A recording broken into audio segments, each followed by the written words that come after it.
Hello everybody, this is Mountain Biking Moron, and today we are going to be taking a look at how to disassemble and rebuild the SR Suntour XCT front fork. Now this fork has 100 millimeters of suspension travel. It has dual springs with dual preload adjust. Now this guide will work with most, if not all, modern entry-level forks, and even some of the older ones. I don't know if it will work on stuff from the early 90s to 80s, but I know from early 2000s on, this will work. Now, what you normally want to start off with is removing the springs. So you want to take these top caps off. And the way you can do that is if you don't have the little tool, because you can see all these weird little notches. Now, the real entry-level stuff from like Walmart, which I don't recommend you buy a bicycle from Walmart just because it just won't last. You'll put more money into it than you would on a bike shop bike, but that's a topic for another video. Now, what you'll need for this is either a bike multi-tool. This is a Crank Brothers M17, or you could even go to Harbor Freight and get one of these, which is just a basic Allen wrench set, pair of pliers, needle nose, or this works just fine. This is what I recommend you use. It's very inexpensive, and I've serviced all of my forks, air forks, spring forks, it doesn't matter. This stuff works really well, and paper towels. Now, if you're doing a fork that has never been serviced that hasn't been serviced in years, or is really crusty, you will have to use brake clean and spray it out. Maybe use a large pipe cleaner to scrub out the inside, what have you. But so if you don't have the tool to remove this top cap, what you can do is you can take either the screwdriver on your multi-tool or the screwdriver, or just a normal screwdriver, put it behind one of these, and then with your thumb right here, push, and you can get it to spin. Now you might need to tap it with your pliers or with a rubber mallet, depending on what you're doing, or depending on how long it's been on there. This is a fairly new fork, it's only about a year old. I removed it off of my 2017 Specialized rock hopper to upgrade it. But you can see how these little things work. Oh, this one flying. Basically, all you're doing is you are extending and retracting this little plunger right here to apply a preload. So, next thing we're going to do is we're going to remove the other side. Sorry if stuff's getting out of shot. My recording area isn't exactly massive. Here, I'm just going to pull this off camera for a second to get the second one off. Does not want to come off.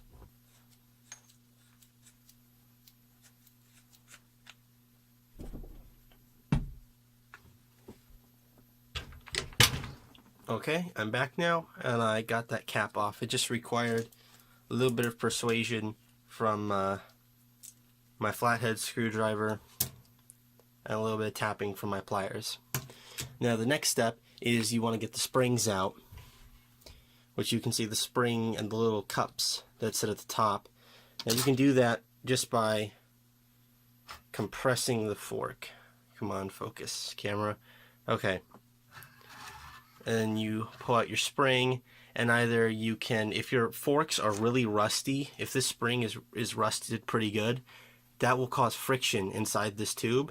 So you can take some very high grit, so like 320 grit is probably the lowest I would go, and sand the spring to reduce friction, then obviously coat it and recoat it in grease. So we're just going to remove those. You can see, oops, you've got your top cap, you've got your rubber, which is basically like a bump stop. So when it bottoms out, it will hit this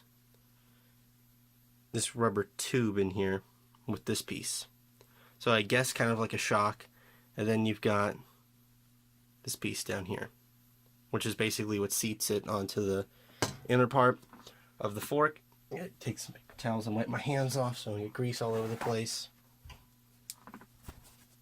Yeah, the stock grease, I would recommend only riding about, I'd say 30 hours with the stock grease in these forks, because the stock grease they put in these forks is not very good.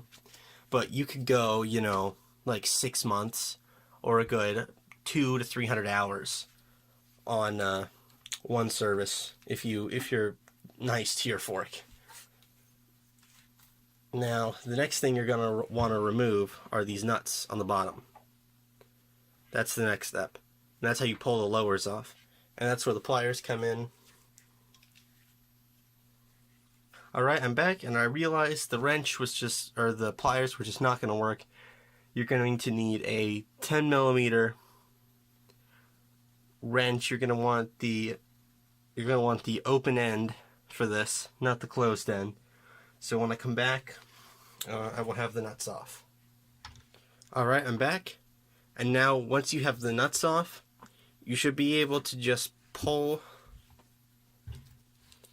You should be able to separate the lowers from the stanchions. Might be a little stubborn. Man. Just give me a second, bear with me.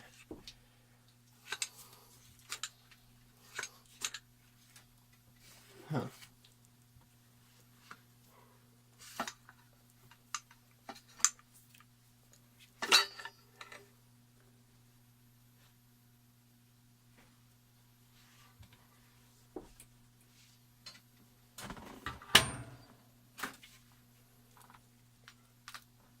Alright, I'm back.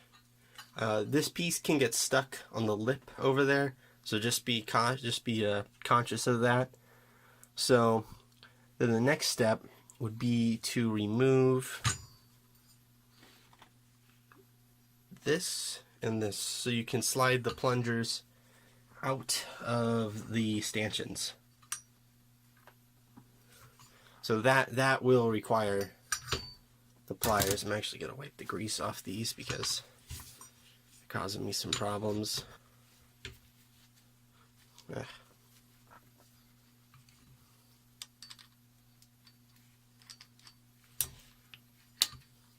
Yeah, so for the kind of use these forks got, they're actually in really good shape. I definitely went outside what they recommend you do with these forks. I took them off of a lot of jumps and stuff like that. So it is a pretty robust fork, regardless of what the manufacturer says.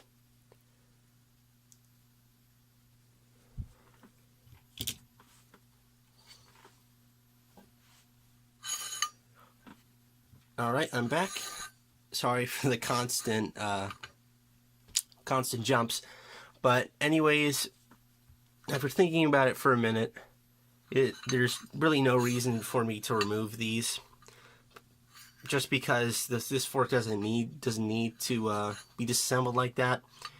Most forks you won't need to do this much. But anyways, what you're going to do is you're going to grip this end with pliers, and then this nut, this oval shaped nut, it's got a flat spot on it, with another set of pliers. Probably channel locks would be best to use on this part, or not channel locks, vice grips on here, and then pliers on this, to remove this block, or the nut, and then the one on this side, because you can slide that plastic piece back. And what's basically going to be inside of here is there's going to be a rod, then a little disc with a rubber seal on it. And you're going to remove that. And then if you need to, spray brake clean and clean it out. Because these are just hollow inside. There's nothing in these stanchions.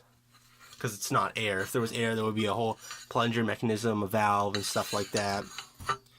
Now, something I do want to touch on, there's a few people that had asked me about restoring a pair of Fox float forks. So you have the upper trim level and the lower trim level. If you have something like a Fox float from, say, 2011, or I don't know if they made them older than 2011, but 2011 to probably 2015, I would not really recommend doing that on your own. I would take that to a bike shop, just because it's a very expensive fork. You have to put fluid in it. You have to put the right amount of fluid in it, and if you mess that up, that could not be great. So basically, the reassembly is just the opposite of the disassembly. So basically what you're going to do next for the reassembly is just take your springs. Remember which one goes on which side. The one with the rubber tube on mine goes into the left stanchion. So you're just going to, after applying grease, push it back in. And same thing with this side. You want to make sure the cups are facing this way, so the preload adjusters will seat properly onto the cup. I'm just going to push it in,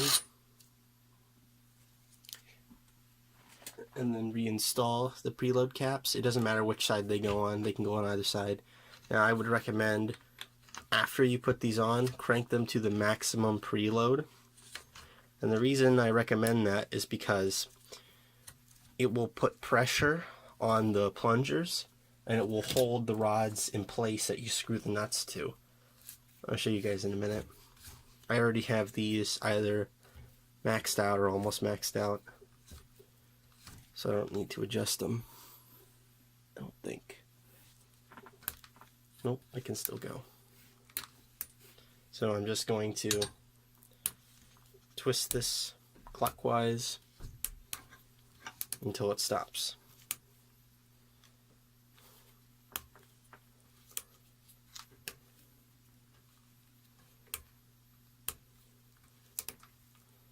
The clicking noise is there's like 2 or 3 notches in here where it will just hold it in place.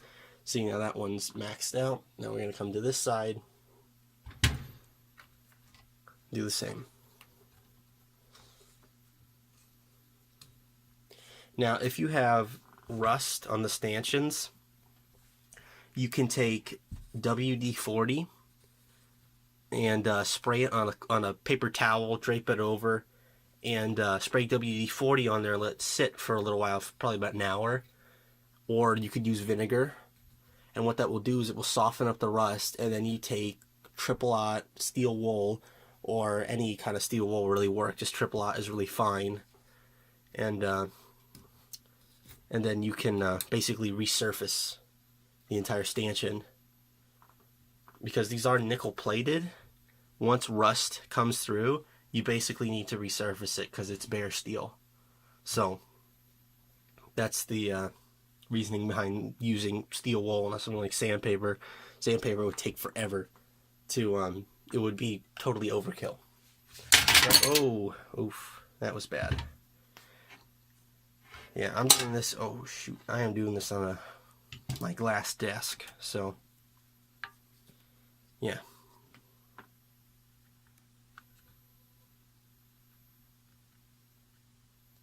Glass. That's no good. Yes, I'm in my closet. So you're going to take your lowers. Now, this piece, when you're reassembling the fork, you want the U shape facing forwards. You want the mouth of the U facing forwards. And then this is brace. This also faces forwards. Unless you are using a fork from a company called Malnitu, I believe that's how you pronounce it. They have the brace on the back, but it's the only company that does that.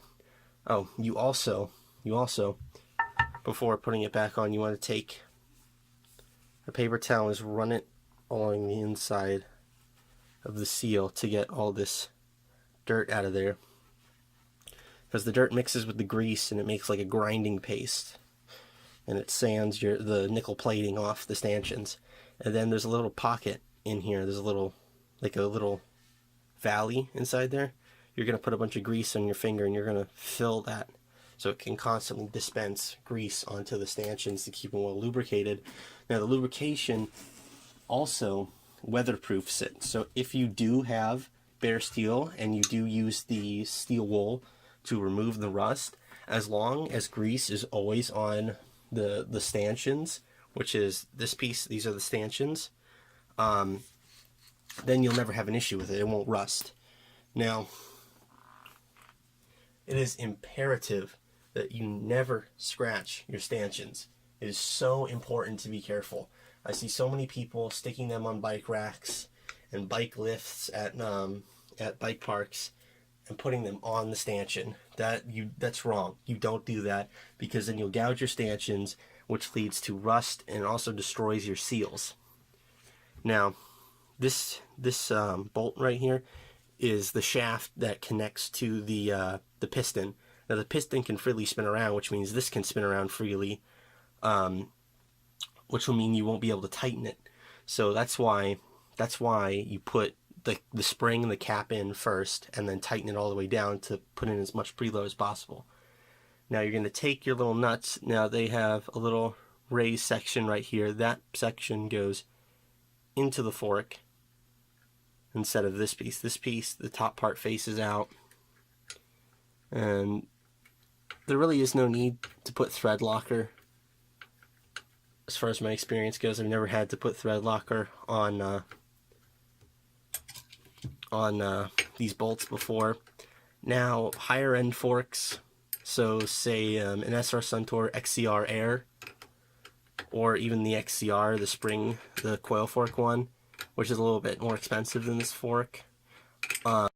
It will have bolts instead of threaded shaft. It will have a threaded shaft.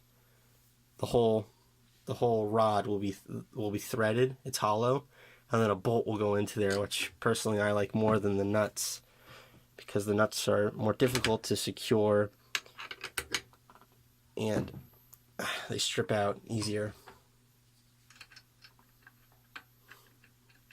So like I said in the beginning of this video, this fork I pulled off of my 2017 Rockhopper from Specialized, and this is not a particularly light fork. I'd say it weighs around maybe 5-6 pounds, and almost dropped it on the desk. I replaced it with their XCR, with the SR Suntour XCR Air RC, which comes with a remote lockout.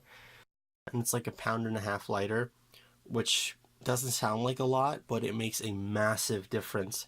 And the ride quality is just, it's so much better. It's a massive upgrade from this fork. Now, I'm not bashing coil forks or lower end forks. They are like they are called. They are beginner. They're perfect for a beginner. They're very easy to service. They're robust, and there's not much to go wrong.